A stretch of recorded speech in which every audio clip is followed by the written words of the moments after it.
Mr. Meddle and his aunt's cat. Once Meddle went to stay with his Aunt Tabitha. He quite liked her because she could make the most delicious chocolate puddings, and when she was in a good temper she used to make ice creams that were almost too good to be true. But what Meddle didn't like was his aunt's cat, Cinders. Cinders was a big black cat with 20 sharp claws and whiskers that stuck out straight from each side of his mouth. "Cinders glares at me as if he simply hates me," Meddle complained.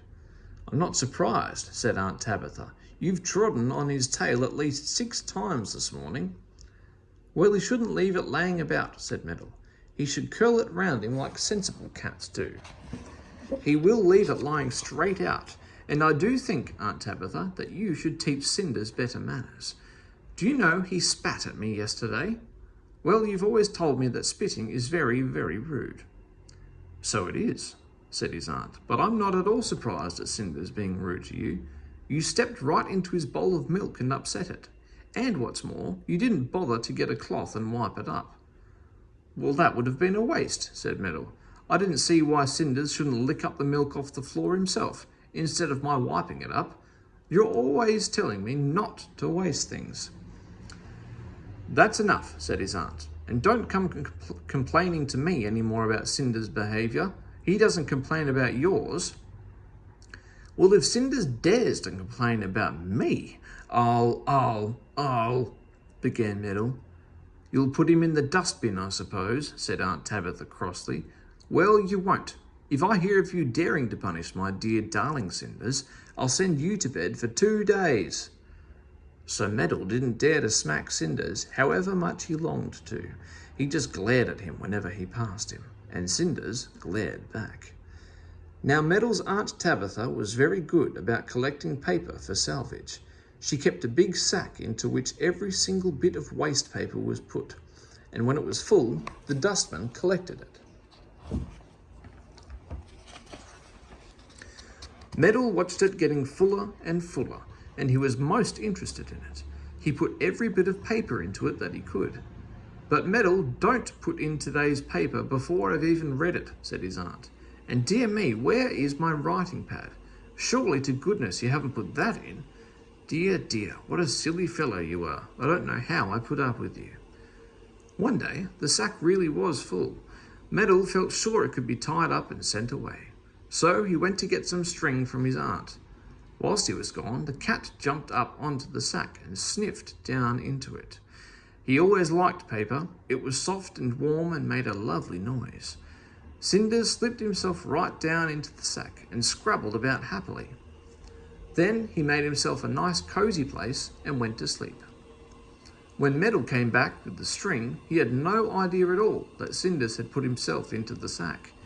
He tied up the neck firmly and then dragged the sack outside for the dustman to collect. Cinders woke up and felt most astonished at being dragged along like that. He stuck his claws out through the sacking and scratched Meddle's hand. "Ow!" said Meddle in pain. "There's something sharp in that sack. Aunt Tabitha must have put in her needle case by mistake or something. Horrid old sack." Meddle gave it a punch and the cat yowled. That gave Meddle such a fright that he dropped the sack in a hurry by the dustbin and fled indoors. "Funny sort of sack," he thought as he bathed his bleeding hand. "It scratches me and then yowls. I'm glad it's going."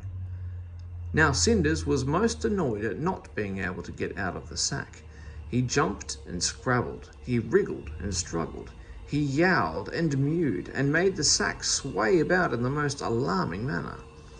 When the cook next door came out into her yard, she was most astonished to see the sack behaving like this. She watched it in surprise. The dustman came to collect it after a while, and the cook called to him, "You be careful of that sack, it's alive." "Ha ha! Funny joke," said the dustman, and hoisted the sack onto his shoulder. That was too much for Cinders. He let out a yowl like a siren going off and dug all 20 claws through the sack into the dustman's shoulder. The man gave a yelp of surprise and dropped the sack. Cinders leapt about inside it, and the sack jumped here and there in a most surprising manner. Well, I never saw a sack behaving like that before, said the dustman, scratching his head, yowling and scratching and jumping. I'll complain to the lady. I can't collect a sack that behaves like that. So he knocked at the kitchen door and complained bitterly to Aunt Tabitha. She was most surprised. But it's only a sack full of paper, she said. I know, because I saw every bit of paper that was put into it. Come, come, my man, don't be silly. Meow, meow, said the sack, and did a few jumps around the yard. There you are, said the dustman.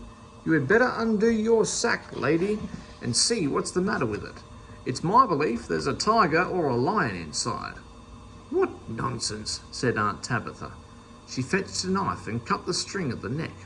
Out jumped Cinders with another yowl, and a mass of bits of paper flew out after him. The dustman ran out of the back gate and didn't come back. The cook flew into her kitchen and slammed the door.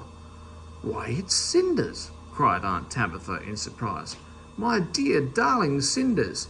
Meddle, Meddle, why did you tie up Cinders in the paper sack? You bad, wicked fellow. You wanted to get rid of Cinders, so you thought of sending him away in the sack.